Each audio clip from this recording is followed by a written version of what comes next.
జీలకర్ర, ఎల్లిపాయ, కొత్తిమీర, పచ్చిమిర్చి, కరివేపాకు వేయించుకున్నాను బీరకాయ చట్నీ కోసం. బీరకాయ చట్నీ కోసం ఉల్లిగడ్డ, బీరకాయ ముందు చేసిన దాంట్లో వేసి మగ్గించి రుబ్బుకోవటం. ఇంకా ఉప్పు, ఉల్లిగడ్డ, బీరకాయ ఇప్పుడు వేసింది. దీంట్లో నువ్వులు వేయాలి. నువ్వులు వేసి మిక్సీ పట్టుకోవాలి. పోపుకి ఆవాలు, జీలకర్ర, ఎల్లిపాయ, ఎండుమిర్చి, కరివేపాకు, పసుపు. ఈ పోపు నూరుకున్న బీరకాయ చట్నీలో వేయాలి.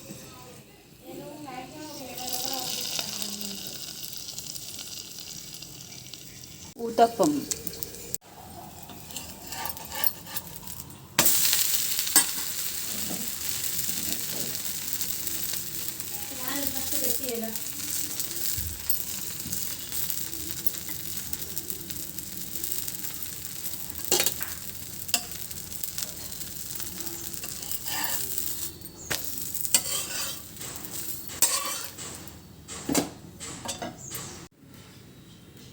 ఆవాలు, జీలకర్ర, మినప్పప్పు, పచ్చిమిర్చి,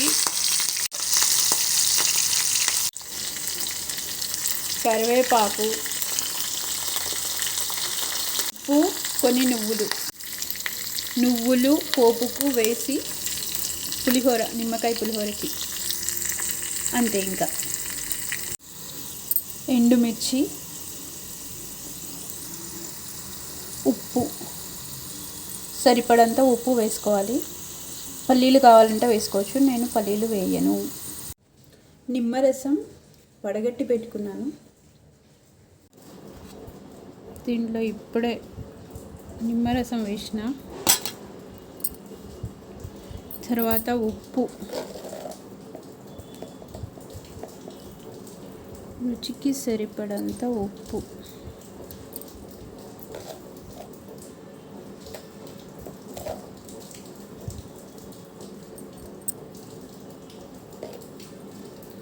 తర్వాత పోపు,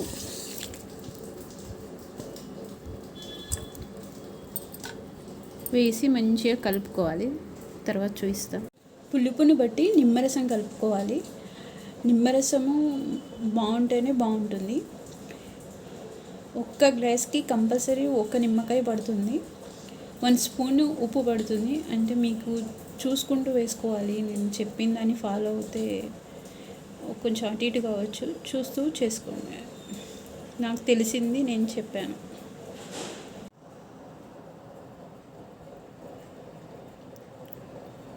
పుల్ల పులిహోర రెడీ. మసాలా పప్పు కాబట్టి లవంగాలు వేసుకుంటున్నాను. లవంగాలు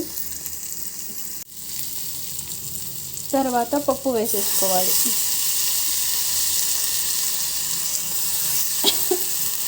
ఇది పెసరపప్పు లాగానే తొందరగా ఉడికిపోతుంది. ఉప్పు కారం వేసేసుకున్నా పర్వాలేదు.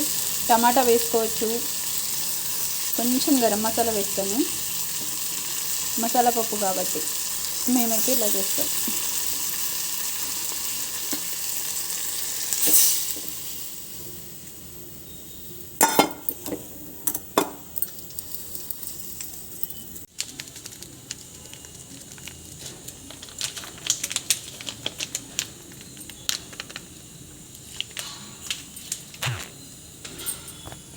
గరం మసాలా వేసాను.